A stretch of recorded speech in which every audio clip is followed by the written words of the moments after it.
Best of us. Anyway, let's get to my special guest tonight, Bill Maher. He's, of course, the host of HBO's Real Time. Bill, welcome back to you. Thank you. Just goes to show, doesn't it? It can happen to even the great. Yeah, the great that kind of took the wind out of your sails, didn't it? It did a bit. Yeah, I was about to lambast them for running a terrible system. There you go. Technologically flawed, and there we Easy go. to live in a glass house, isn't it? Or over above a glass table, as you do here. Sum up the last few weeks. I mean, has it been, as I said, a comedian's dream, this? They say that about everything. It's always a comedian's dream. Actually, we have to work very hard. We make everything funny because that's our job. But I don't think it's been any crazier than it was a month ago. I mean, only a few weeks ago it was the Republicans who were on the hot seat because of the government shutdown, and that was a comedian's dream. And yes, Washington is always a comedian's dream. That's why I got into this business. Is it any worse than it's always been? I mean, in reality, you've covered this for so long. What do you think? Well, I think the country in general is on a decline. Yes, I do. As British, you probably understand that. The fall of an empire. Yeah, I think I remember 20 years ago when I started on Politically Incorrect, one of the first issues we ever did was, are people getting stupider?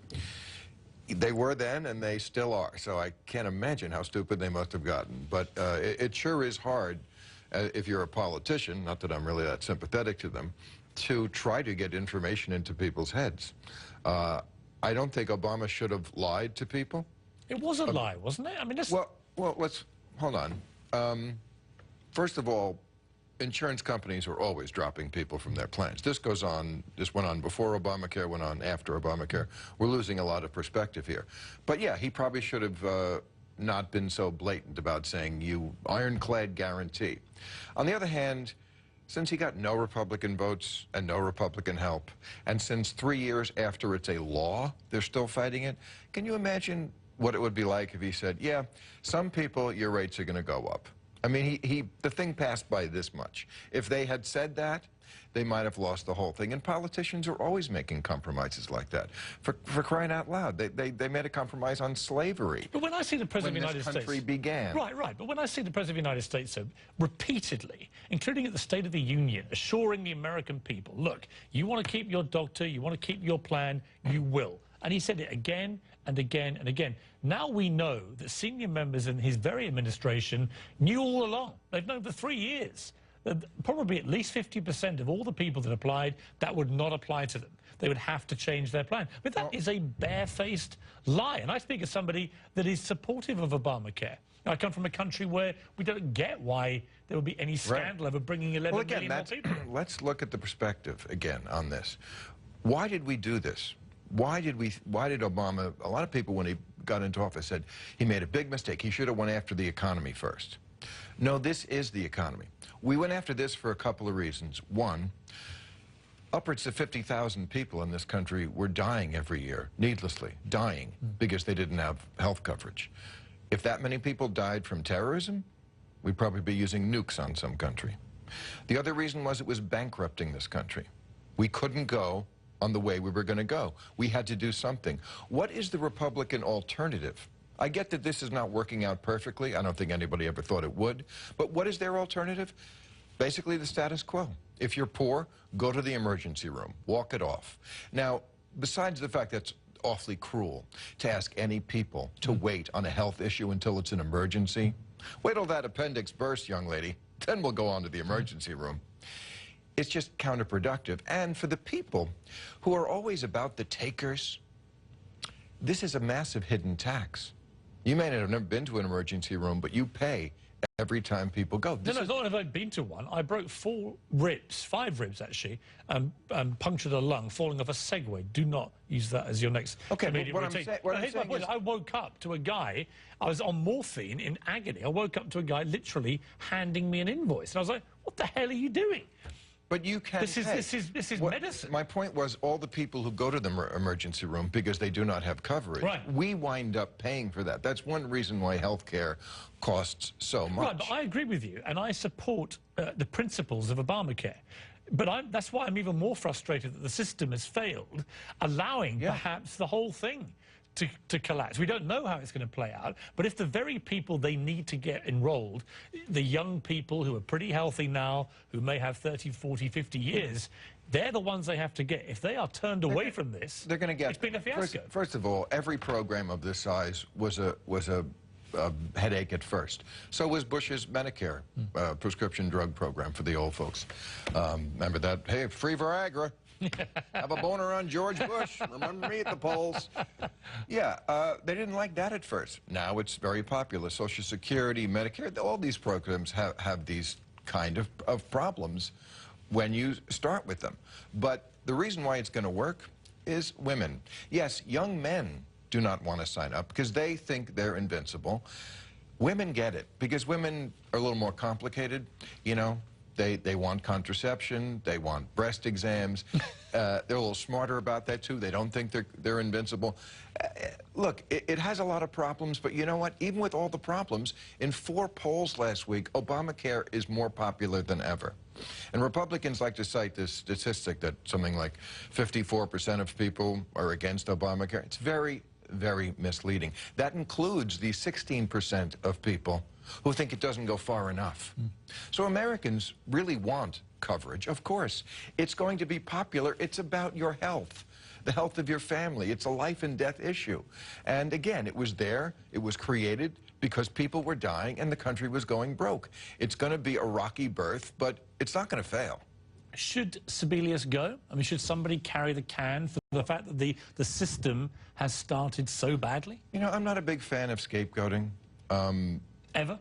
Well, no. Well, yeah, ever, if it's actually scapegoating. I mean, I'm not... Are you a fan of accountability of where course, people, absolutely. if someone's in charge of it? There's a difference between accountability and scapegoating. If she really is somebody who should have known what she didn't know, yeah, I guess so. But right in the middle of it, I think it's counterproductive to get rid of the person who's been there all along, who probably has more of this in her head than anybody but when else. She says, who knows all the details, right. Why get rid of her now to make the situation worse? But when she says we're going to bring in the A-team, I'm like, well, hang on a second. Yeah. This is the president's great initiative. Where was the A-team before? Oh, that's absolutely true. There's no defense for that, and I would never defend him on that.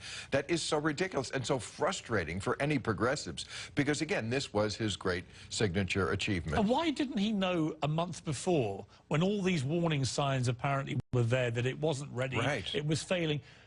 Is it really credible that the president, whose massive legacy may be based around this, didn't know anything about it being problematic? Not credible and not excusable.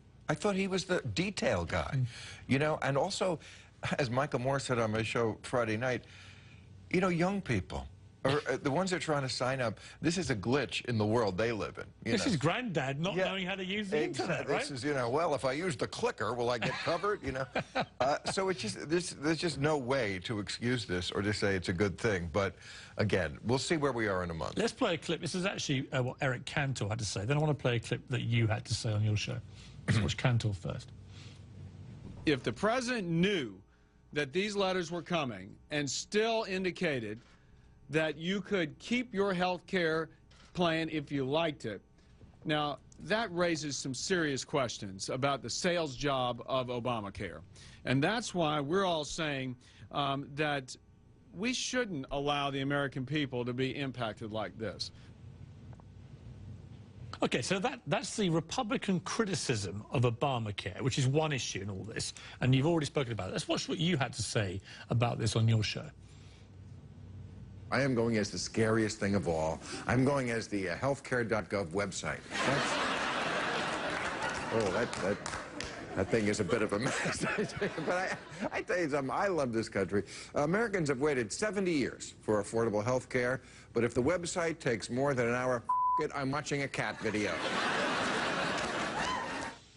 Just to clarify, you don't like cat videos, right? I've actually never seen one. But, now look, here's my point. I agree with almost every word of what both people said there. I agree with Cantor's criticism of Obamacare and the way it's been sold and rolled out. I think it's been sold on a lot of untruths, misleading statements, whatever you want to call it. I also agree with you, though, that in the end, if the ends game that comes in, you know, 5-6 months or whatever, is that actually it begins to work, it's a pretty good plan. And also, let's, again, have a little perspective. Was any program ever ever sabotaged to the degree this one has been. I mean, it's been 3 years. It's not a bill. It's a law. I know the Tea people think they know the Constitution. I don't think they've even read it. A bill becomes a law. Once it does, you don't argue about it. You know what this whole thing reminds me of? There's a really stupid award show called the ESPYs. It's on ESPN. It's the sports award show. Okay, you don't need an award show for sports because we know who won, because they actually played the game. For best football team, yeah, the winner of the Super Bowl. I don't care what your opinion on the best football team is after they played the Super Bowl. I don't care what your opinion on the health care law is now. It's the law. You're supposed to help it along. Democrats were not for going into Iraq, but I know I said once it's a fait accompli, I'm rooting for my country to succeed. Right. That's not how they've played it. They have, we'll filibuster, we will shut down the government, we will go to the mat in every possible way, we will vote to repeal it 41 times. Really? That's the patriotic thing to do about a program that is trying to bring health care to people in this country who don't have it?